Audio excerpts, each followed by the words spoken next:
kita masih doubt ya, Iya, pasti. is it real? Is Iya. this what God wants me to do? Jadi aku minta 3 sign sama Tuhan sih. So 3 sign-nya semua dikabulkan dan I say okay, I don't want to grieve again. Aku mau move on, aku nggak mau Iya. nightmare because I still got nightmare tentang my dad. I say I don't want to have nightmare, I don't want to grieve, I want to move on unless you do your work. And after 10 months, there you go. I was like on fire. Shoot, naik banget waktu itu. Wow, luar biasa. Sampai benar-benar merasa Tuhan kita benar-benar Tuhan yang luar biasa. Tapi kalau kita pikir-pikir ya kok ya, namanya kebangkitan pasti ada kematian. Kalau namanya mau bangkit, pasti kita pernah mengalami down. Mana mungkin bangkit tanpa ada sebuah kematian gitu loh. Dan selanjutnya gimana kok? Akhirnya sampai, kan itu dalam waktu sehari, tapi waktu dalam 10 bulan kayak Tuhan proses gitu. Apa yang terjadi? Hal yang aku pelajarin tentang kebangkitan dan kematian adalah we have to die to ourselves ya. Ya. The previous dreams, the previous Mimpi Koko yang sebelumnya. ambition kita kan pengen banget sukses. Everyone here pengen jadi orang sukses. Pasti. Tapi suksesnya salah menurut Tuhan. That's why I have to go through that in order to be refined. Purpose kamu bukan menjadi orang sukses. Ya. Tetapi purpose kamu adalah menjalani kehendak Tuhan.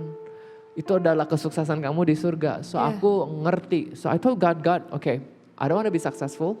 I don't want to, money is not my main thing anymore. Aku udah gak kejar yang namanya fame or karena kan I was in a church yang lumayan very super kayak marketplace-nya tuh. Iya. Jadi banyak orang-orang yang sukses sukses gitu. dan kita ngeliat pasti kita juga pengen mau. banget Pengennya gitu. anak Tuhan yang harus good di Gue marketplace. harus kayak gitu, yes. Iya. Nah akhirnya dengan keinginan aku itu kan akhirnya jadi stres. Iya. But God says that He has not given you the spirit of fear, but He has given you the spirit of sound mind kan. Jadi kita tuh nggak boleh fear, nggak boleh stres. So ketika aku ngejar mimpi yang salah, aku stres. Nah ketika aku melewatin hal-hal yang seperti itu, aku ngerti bahwa this is not what God wants me to do. So akhirnya aku bilang, God, aku lepas semuanya. Aku nggak mau, aku hanya mau menjalani kehendak Tuhan. Tuhan di dalam hidup Koko. Then after that, I heard this voice. God says this, write me a business plan. Oke. Write me a business plan. Itu hampir 10 bulan. Enggak pas waktu itu on that service. Oh yang serius langsung bilang, Aku bilang, Tuhan iya, bikirin aku rencana bisnis yang baru. Yes. Oke. Karena aku bilang, Tuhan aku gak ada duit, aku masih utang orang. Where should I start? Dia bilang, write me a business plan and present it to me and pray. So aku pas balik, aku keluarin, aku tulis tuh, aku pengen punya sekolah karena waktu itu papa pengen kayak gini. So end up aku punya business plan dan I present it to God. God, this is what I want to do. And then now I look back, it was that business plan yang God bless, amazing banget. Tetapi itu nggak langsung terjadi. Itu 3-4 years later baru terjadi. 3-4 tahun. Ya, karena waktu itu aku tiba-tiba, the amazing part is this yang aku harus cerita. Ketika aku udah ready, my heart was ready, the business plan was ready. Aku kan waktu itu property agent di Singapura. 3-4 tahun gak pernah close deal. And in fact I gave up kan. I gave up on work di mana waktu Pikir itu. gak cocok kerjaannya? Mungkin gak cocok, mungkin juga gak ada passion di sana. Dan yang lucunya adalah client came to me waktu itu, aku udah reject. Ini setelah papa meninggal kan Setelah ya? Papa meninggal. Karena klien datang ke Koko, padahal sebelumnya kayaknya gak pernah ada. Tiap kali nggak pernah close, jadi aku percaya, aku ya udah malas lah, gue ngapain gue kerjain gitu kan. So in the end, I bring my clients to my friend, I give my clients to my friend. Dan dia satu Singapura masih belum mau beli.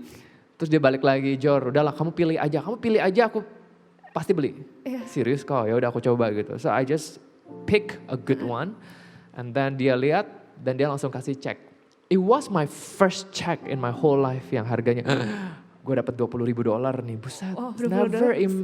Nggak pernah loh, aku dapat $20,000 kan. Singapura ya saat itu ya? Yes, it was about I think 150 juta lah kalau nggak salah waktu itu. Sekali deal kan.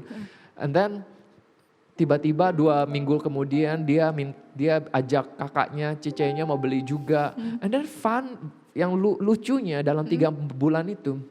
Klien-klien aku yang dulu gak pernah beli, balik lagi ke aku minta beli. Dalam 3 bulan I closed deals, like I became a top producer. And in the end I got like $150,000 Commission. Wow. I was like, oh my gosh, ini gue nggak pernah dapat duit sebanyak kayak gini gitu. Iya. And then because of my real estate, kelas yang aku bilang aku ikut digital marketing dan I manage. Jadi ikut kelas itu dulu ya kok? Jadi enggak, aku close deal dulu. Aku close deal banyak duit dulu.